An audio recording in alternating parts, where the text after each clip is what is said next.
첫 번째, 재앙은 입에서 생긴다. 우리는 누구나 한 번쯤 이 말을 들어본 적이 있습니다. 입을 다물었으면 이런 일이 없었을 텐데. 다시 생각해보니 말 한마디가 우리 인생을 어떻게 바꾸는지 정말 무섭지 않나요? 오늘 우리가 함께 돌아볼 문장이 있습니다. 이 문장 안에는 우리 삶에서 일어나는 모든 일들의 근원이 담겨 있습니다. 재앙은 입에서 생기고 근심은 눈에서 생긴다. 병은 마음에서 생기고 허물은 체면에서 생긴다. 이 말은 오래된 동양의 지혜에서 나온 말입니다. 하지만 이 말이 지금 우리 시대에 유독 중요해진 이유가 있습니다. 우리는 지금 SNS의 시대를 살고 있습니다. 한 번 말한 것이 사라지지 않고 한 번 본 것이 마음에 오래 남는 시대입니다. 그래서 더욱 우리 말 한마디, 우리 눈에 담기는 것, 우리 마음이 어디를 향하는지가 정말 중요해졌습니다.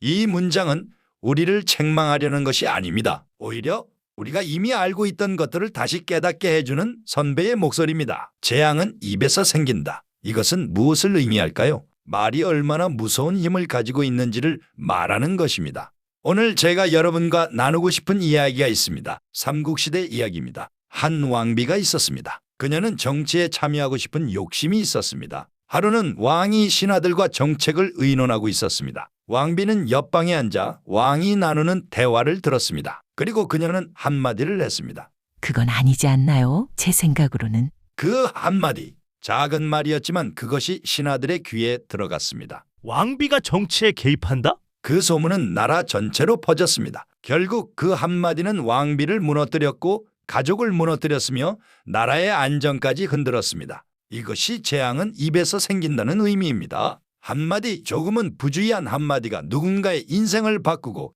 가정을 무너뜨리고 때론 역사까지 바꿀 수 있다는 뜻입니다. 생각해 보세요. 우리 주변에도 많지 않나요? 한마디 말 때문에 가족이 헤어지는 일들, 한마디 말 때문에 직장에서의 신뢰가 무너지는 일들, 한마디 말 때문에 평생의 친구가 원수가 되는 일들, 제가 알고 있는 사람의 이야기도 있습니다. 회사에서 실수를 한 후배가 있었습니다. 벌벌 떨면서 선배에게 제가 실수했습니다라고 말했습니다. 그 순간 선배가 한마디를 했습니다. 이 정도도 못한다고? 그 한마디. 후배는 결국 그 직장을 떠났고 우울증을 앓게 되었으며 3년이 지난 지금도 트라우마로 남아있다고 합니다. 말 한마디가 누군가의 3년을 앗아간 것입니다. 하지만 말입니다. 여기서 중요한 통찰이 있습니다. 재앙은 말 자체에 있는 것이 아닙니다. 재앙은 우리가 생각 없이 말하는 습관에 있는 것입니다. 그래서 지금 우리 시대를 보세요. 누군가는 화면 너머에 있는 사람을 향해 아무 생각 없이 댓글을 남깁니다. 누군가는 모임에서 다른 사람의 부재 중에 그를 흉봅니다. 누군가는 밤새 카톡 한 줄을 재해석하며 상처받습니다. 이 모든 것들이 결국 입에서 나온 말로부터 시작된 것입니다. 오래전 한 스님은 이렇게 말했습니다. 입은 작은 문이지만 거기서 나오는 말은 때로 집을 무너뜨린다. 그래서 우리 할머니 할아버지 세대는 이렇게 하셨습니다. 혀를 8번 움직이는 동안 입술은 한 번만 열어라. 다시 말해 말하기 전에 8번 생각하라는 뜻입니다. 이것이 지혜입니다. 두 번째, 근심은 눈에서 생긴다. 이제 우리가 본다는 것의 의미에 대해 생각해 봅시다. 근심이란 대부분 우리 눈에 보이는 것에서 시작됩니다. 옆 사람이 더 잘 사는 것을 봤을 때, 내 자식이 남의 자식만큼 잘하지 못하는 것을 봤을 때, 내 얼굴에 주름을 거울에서 봤을 때, 남편이나 아내의 행동이 바뀐 것을 봤을 때 우리는 그것을 본다는 순간 근심이 생깁니다. 제가 중국 고전에서 읽은 이야기가 있습니다. 당나라 시대의 일입니다. 어느 관리가 있었습니다. 그는 한번 출세하고 나서 계속 다른 관리들을 봤습니다. 저 사람은 더 높은 자리에 있네. 저 사람은 더 큰 집을 지었네. 저 사람의 가족은 더 좋은 결혼을 했네. 하루 종일 남을 비교하며 봤습니다. 결과가 어떻게 되었을까요? 그 관리는 결국 근심으로 병을 얻었습니다. 식욕이 떨어졌고 밤에 잠을 이루지 못했습니다. 의사를 찾아갔지만 약이 없었습니다. 왜냐하면 그의 병은 신체의 병이 아니라 마음의 병이었기 때문입니다. 결국 그는 이런 말을 남겼다고 합니다. 나는 내 눈으로 재앙을 만들었다. 남을 보지 말았으면 행복했을 것을. 또 다른 이야기입니다. 한 노인이 있었습니다. 그 노인은 자녀들을 봤습니다. 우리 큰아들은 벌써 손주를 봤는데 작은 아들은 아직도. 시간이 갈수록 그 노인은 자녀를 비교해서 봤습니다. 그리고 항상 근심하고 있었습니다. 그의 작은 아들이 결혼했을 때 그 노인은 이제 그것도 비교했습니다. 저 며느리가 저 형수보다는 못하지 않나? 결국 이 가족은 30년이 지났지만 어색한 관계를 유지할 수밖에 없었습니다. 모두 한 가지 때문입니다. 본다는 행위가 가져온 비교라는 근심 때문입니다. 이제 우리 시대를 봅시다. 우리는 하루에 몇 시간을 핸드폰 화면을 봅니까? 남의 휴가 사진을 봅니다. 남의 아이 성적을 봅니다. 남의 신혼집을 봅니다. 이 모든 것을 본다는 순간 근심이 생깁니다. 비교라는 근심이 생깁니다. 하지만 여기서 깨달아야 할 것이 있습니다. 우리 근심의 대부분은 현실이 아니라 우리가 본 것의 일부에서 생깁니다. 우리가 본 것은 세상의 전부가 아닙니다. 그것은 누군가가 보여주기를 원한 것일 뿐입니다. 그 휴가 사진 뒤에는 그 사람이 겪은 고민과 아픔이 있습니다. 그 아이의 성적 뒤에는 그 부모의 얼마나 많은 밤샘과 눈물이 있는지 우리는 모릅니다. 그 신혼집 뒤에는 그들의 빚과 불안감이 있을 수도 있습니다. 따라서 현명한 사람들은 이렇게 했습니다. 자신이 보고 싶은 것을 선택했습니다. 날이 밝았을 때 하늘을 봤습니다. 자식의 작은 성공을 봤습니다. 배우자의 따뜻한 손을 봤습니다. 오늘 하루 자신이 이루어낸 작은 일들을 봤습니다. 그러면서 근심 대신 감사가 생겼습니다. 이것이 바로 지혜입니다. 세 번째, 병은 마음에서 생긴다. 이 말을 들으면 우리는 종종 오해합니다. 마음이 약해서 병이 생긴다? 아닙니다. 이것은 우리 마음의 상태가 우리 몸에 직접 영향을 미친다는 뜻입니다. 역사와 의학 모두 이것을 증명하고 있습니다. 서양의 유명한 의사 하나를 소개하겠습니다. 약 300년 전의 이야기입니다. 유럽에 한 의사가 있었습니다. 그의 이름은 프란츠 메스머입니다. 그는 이런 경험을 했습니다. 몸이 완전히 마비된 환자가 들어왔습니다. 의학적으로 보면 이 환자는 회복 불가능했습니다. 그런데 이 의사는 한 가지를 시도했습니다. 당신은 낫습니다. 나는 당신이 낫는 것을 믿습니다. 그리고 매일 그 환자에게 이 말을 반복했습니다. 1개월 후, 3개월 후 마비되었던 환자가 일어서기 시작했습니다. 의학적으로는 설명할 수 없는 회복이었습니다. 이 사건 이후 의학계는 깨달았습니다. 마음이 우리 몸을 만든다. 동양의 이야기도 있습니다. 조선시대의 한 할머니 이야기입니다. 그 할머니는 몸이 약했습니다. 항상 어디가 아프다고 호소했습니다. 하지만 어느 날 큰 손주가 태어났습니다. 그 순간부터 할머니는 변했습니다. 손주를 돌봐야 한다는 마음 때문에 몸이 다시 움직였습니다. 밥도 더 맛있게 먹었고 밤에도 편히 잤습니다. 의사는 놀라웠습니다. 약을 바꾼 것도 아닌데 어떻게 이렇게... 할머니는 웃으며 말했습니다. 내 마음이 내 몸을 고쳤습니다.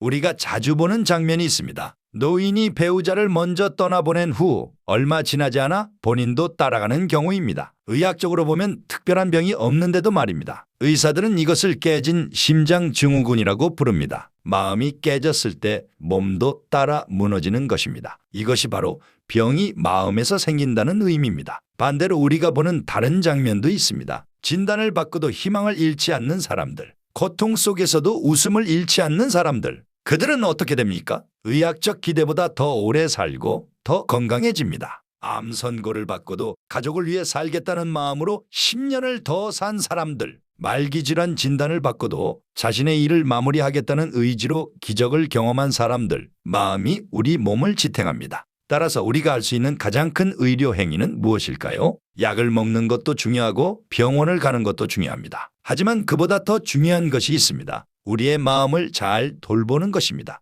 희망을 품고 감사하고 누군가를 사랑하고 할 수 있는 것에 감사하는 것입니다. 이것이 최고의 명약입니다. 네 번째, 허물은 체면에서 생긴다. 이 마지막 문장은 가장 깊이 있는 메시지를 담고 있습니다. 우리는 무엇을 때문에 실수를 할까요? 대부분 체면 때문입니다. 내가 이렇게 약해 보일 수는 없다. 내가 실수할 수는 없다. 내가 모르고 있다고 보여질 수는 없다. 이 생각들이 우리를 거짓으로 이끕니다. 역사에는 이런 이야기가 있습니다. 삼국시대 때의 일입니다. 어느 왕국에 재상이 있었습니다. 그는 매우 똑똑했고 존경받는 사람이었습니다. 하지만 그에게는 한 가지 약점이 있었습니다. 자신의 모든 결정이 올바르다고 믿어야 했습니다.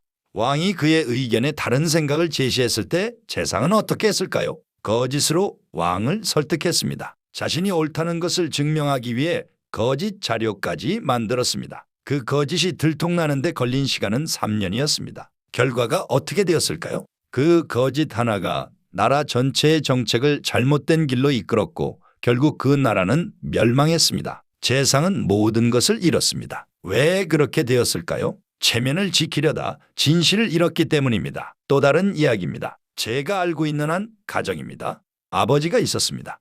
그는 자신의 가족 앞에서 항상 강한 아버지이고 싶었습니다. 사업이 어려워졌을 때 그것을 알리지 않았습니다. 내가 아버지인데 약해 보일 수는 없다. 가족은 뭔가 이상함을 느꼈지만 아버지는 침묵했습니다. 결국 사업은 더 악화되었고 가족은 망해가는 순간까지 아버지의 진짜 상황을 몰랐습니다. 아버지가 사기편에 연루되었을 때서야 모든 것이 드러났습니다. 그 가족은 20년이 지난 지금도 그 상처에서 벗어나지 못했습니다. 만약 아버지가 처음부터 우리 사업이 어려워졌다고 말했다면 가족은 함께 그 어려움을 견딜 수 있었을 것입니다. 하지만 체면이 모든 것을 앗아갔습니다. 우리 주변에도 많지 않나요? 부모가 자식 앞에서 아무것도 모르는 척하다가 나중에 더 큰 문제가 되는 경우들. 아내가 남편 앞에서 강해 보이려다가 결국 아무도 도와주지 못하는 경우들. 친구가 체면 때문에 도움을 청하지 못하다가 혼자 무너지는 경우들. 이 모든 것의 근원은 무엇입니까?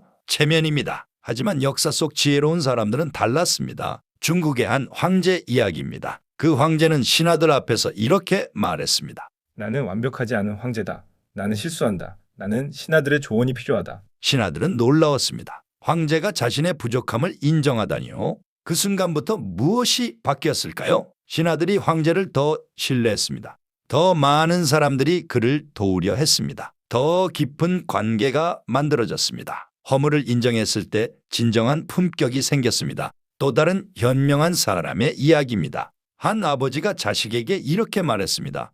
아들아, 너는 아빠가 완벽하다고 생각하지 마라. 아빠도 실수한다. 아빠도 혼자가 아니라 너희의 도움이 필요하다. 그 말을 들은 자식은 아버지를 더 사랑하게 되었습니다. 그리고 자신도 가족에게 도움을 청할 수 있는 사람이 되었습니다. 이것이 바로 체면을 내려놓는 진정한 강함입니다. 우리가 오늘 함께 돌아본 4가지 말씀을 정리해 봅시다. 재앙은 입에서 생기고 우리 말 한마디가 어떻게 누군가의 인생을 바꾸는지, 근심은 눈에서 생긴다. 우리가 무엇을 보느냐가 우리의 운명을 어떻게 만드는지. 병은 마음에서 생긴다. 우리 마음의 상태가 우리 몸의 건강을 얼마나 좌우하는지. 허물은 체면에서 생긴다. 우리가 체면 때문에 얼마나 많은 진실을 잃고 있는지. 이 4가지는 모두 한 가지를 말하고 있습니다.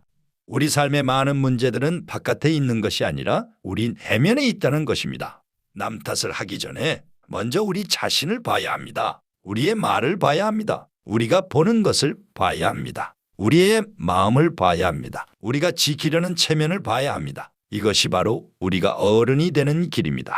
외부 환경을 탓하는 것에서 벗어나 우리의 내면을 돌보는 길입니다. 그리고 이것이 우리의 인생을 한 단계 높은 곳으로 이끌어 올리는 길입니다. 오늘 하루 종일 한 가지만 생각해 보세요. 내가 오늘 한 말이 누군가를 어떻게 만들었을까? 내가 오늘 본 것이 내 마음을 어떻게 만들었을까? 내가 오늘의 상황 속에서 어떤 마음을 가지고 있었을까? 내가 오늘 체면 때문에 잃은 것이 있을까? 이 질문들이 우리의 내일을 바꿀 것입니다. 우리의 내일을 조금씩 더 현명하게 만들 것입니다. 우리 각자가, 우리 가정이, 나아가 우리 시대가 조금 더 따뜻하고 조금 더 지혜로운 곳으로 만들 것입니다. 저는 그렇게 믿습니다. 오늘도 함께 해주셔서 감사합니다.